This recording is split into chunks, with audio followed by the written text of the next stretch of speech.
Hello everybody, it's your boy the Almighty Green Time coming with a video. This is week 15 victory that the Eagles have struggled to win 25-20.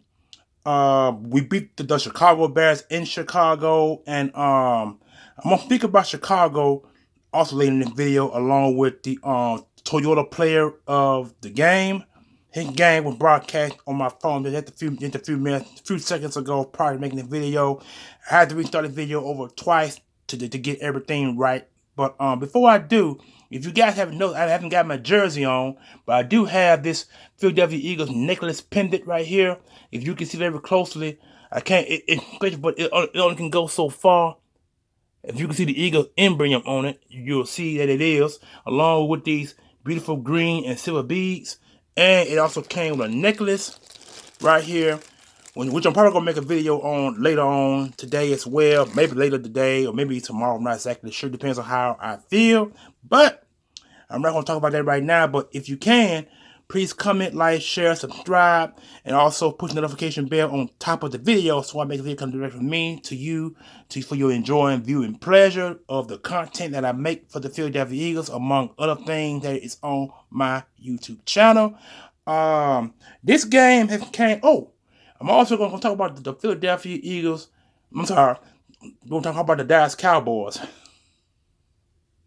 and the law that they just suffered today, but we're going to talk about that later on in the video as well. I get through doing a recap on our team. And also, right there you go. Eagles here. Eagles on the video. Eagles on my wrist. You know what I'm saying? So it's one of those games and one of them things that you do to rep your team if you don't have your jersey. So, without further ado, let's go ahead and get started with this video. Jalen Hurts had a pretty good, impressive game, rushing and passing, but his passing was 22-37, which means he had 17 incomplete passes. I'm sorry, not 17. He had 15 incomplete passes for 215 yards, which is 8.5 yards per average. I think his longest was 64 yards, somewhat longer, but no, I'm sorry.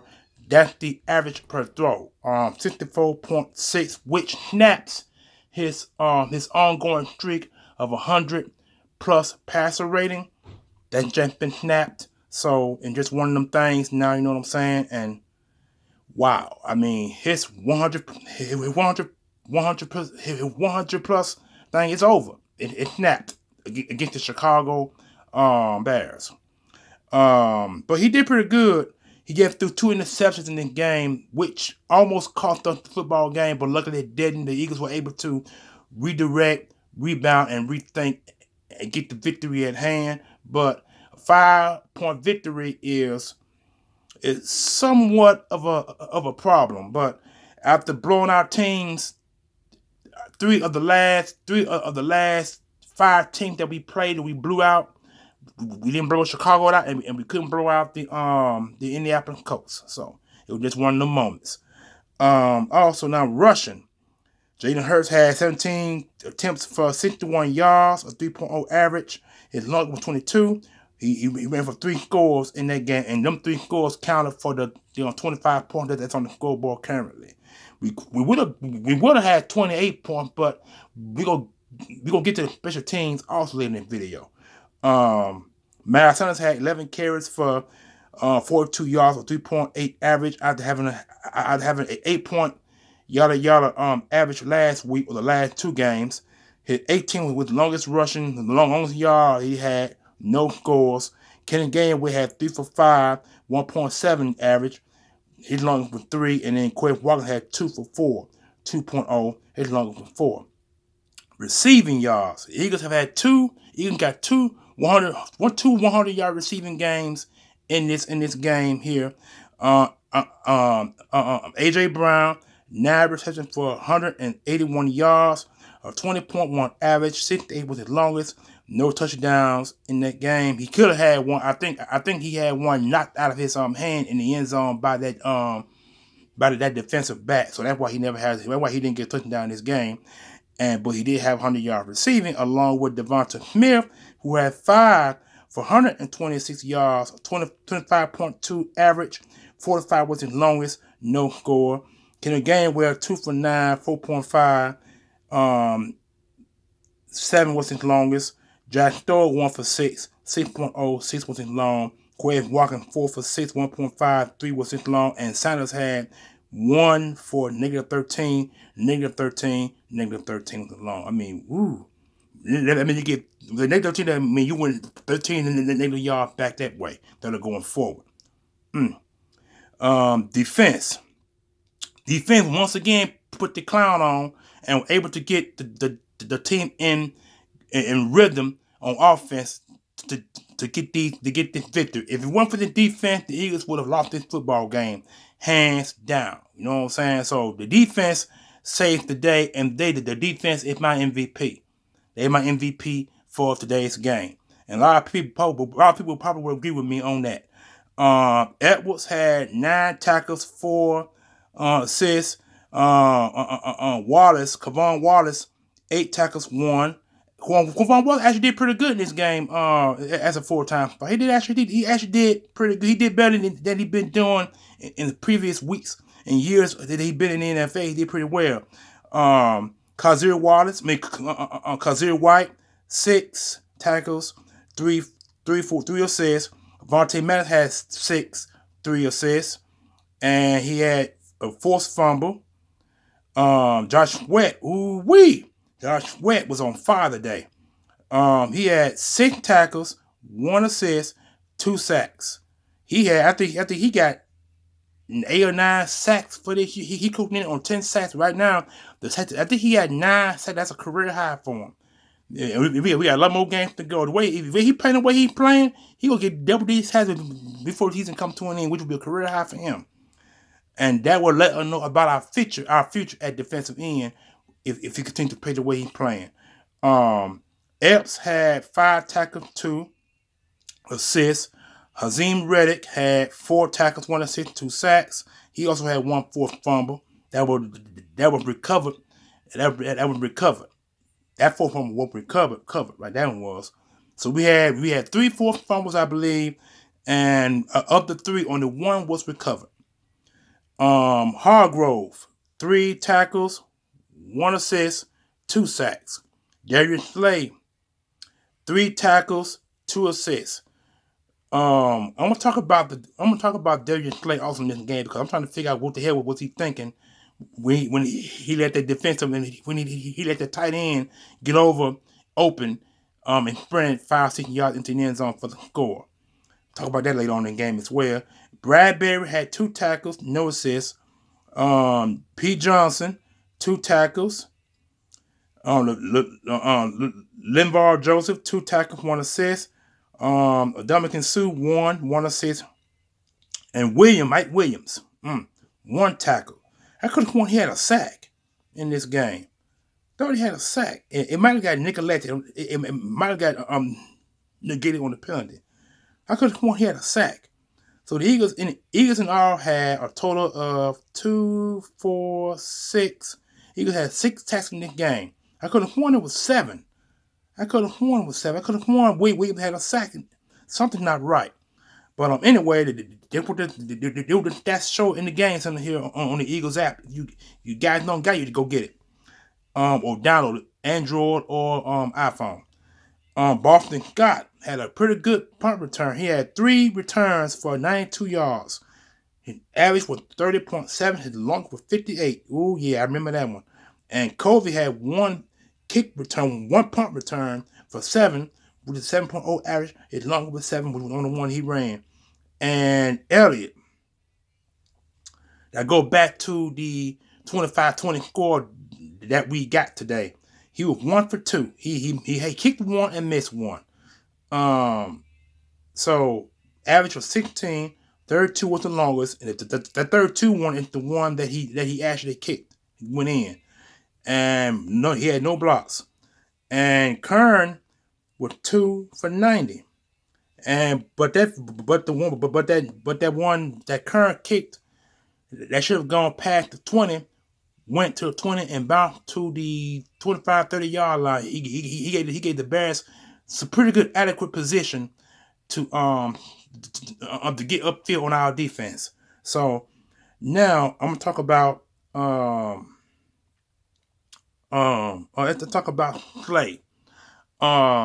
And on this one particular play, Clay should have known better than to leave a wide receiver open. I don't know what he was thinking, but I remember seeing the footage on the film where he was looking in the backfield. He wasn't looking who went past him. He was looking to the backfield. I guess he was thinking he had some safety help, and the reason why he kept looking forward instead of looking what went behind him, because a wide receiver ran up the middle. Ran side of him. And when he sprinted left, and then he went back out. And when he went back out, Darius Slade didn't see that. So that guy went straight past the third string defense, and Justin Fields found that boy, and that boy sprinted 10, 15 yards in the end zone for the score. And that was on Darius Slade. That went on him. He should have had that guy covered, but he did not. And that what led to the that score of 20 points. You know what I'm saying? Because we were up 25 to 13, I believe. We were up. You know what I'm saying? And then that put them at 20 points. You know what I'm saying? But now it would be a different story because Chicago also missed the 3-point field goal.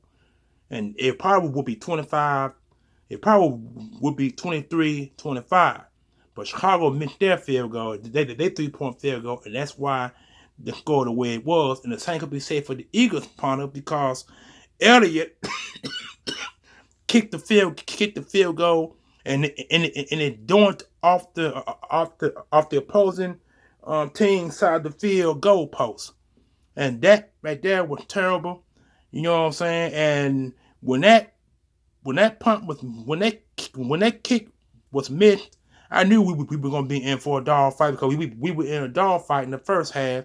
But when you miss a kick like that, you give the other team on defense momentum or offense momentum to go downfield and get points.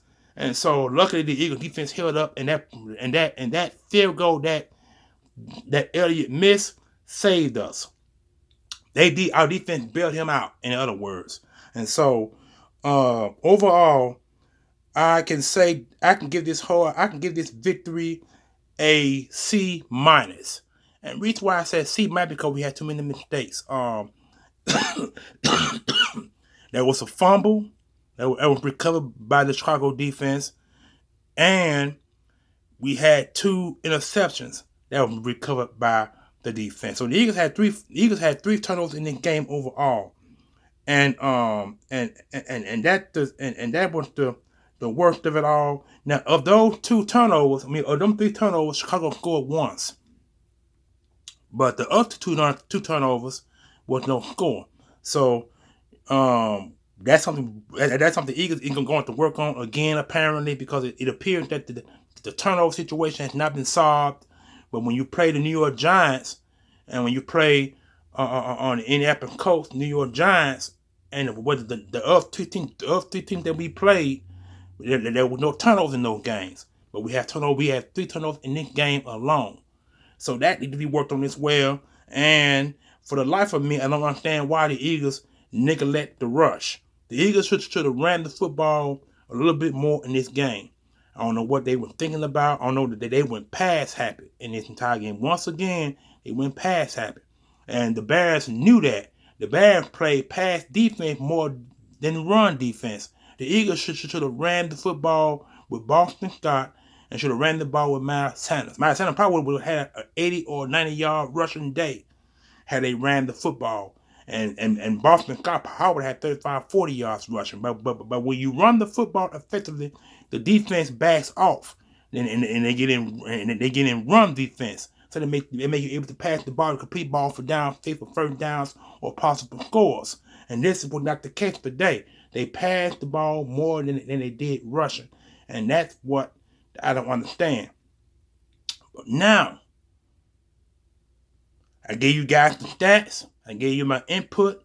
And Chicago is going to be a very good team next year. I mentioned in one of my videos, Chicago is missing one piece. They need a number 1 wide receiver. If they get the number 1 wide out, they will be a team to be reckoned with in next season. They'll be where the Eagles were. this year, and they'd be what the Eagles were this year for next season.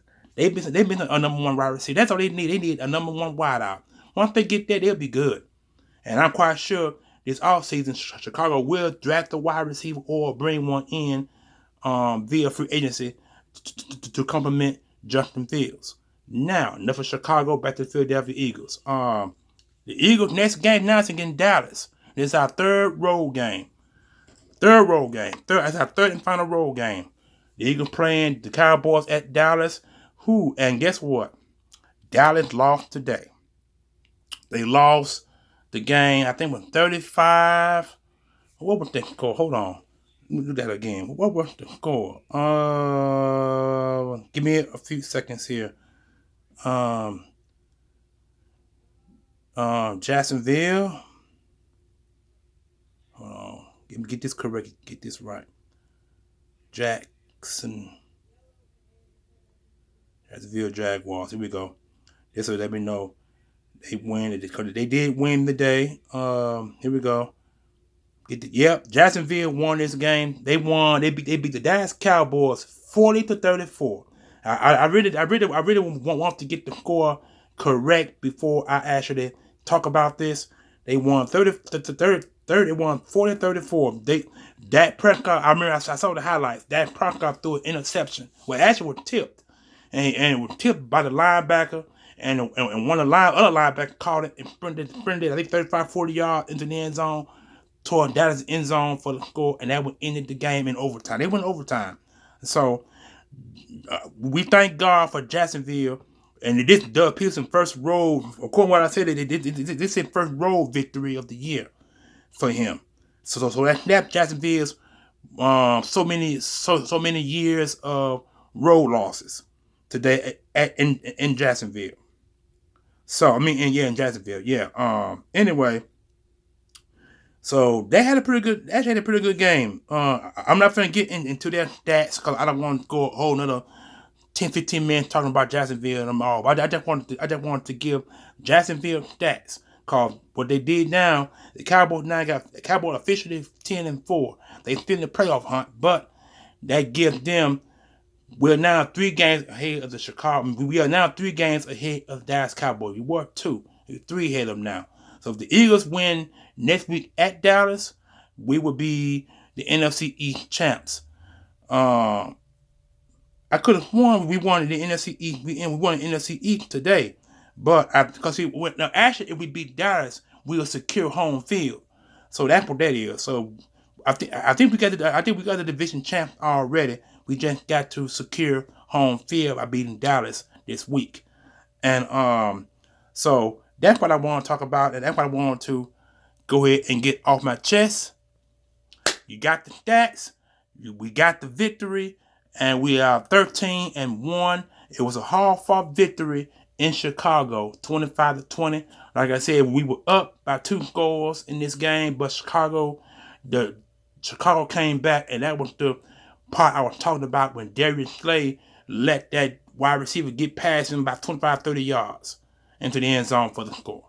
That was the turning point for Chicago, but we won it by getting the first down to run out the clock within 2 minutes left on the clock. So the Eagles are having issues controlling the clock, controlling the clock is what it is. I think Chicago had more clock management than we did. I know they did coming into the second half. They did.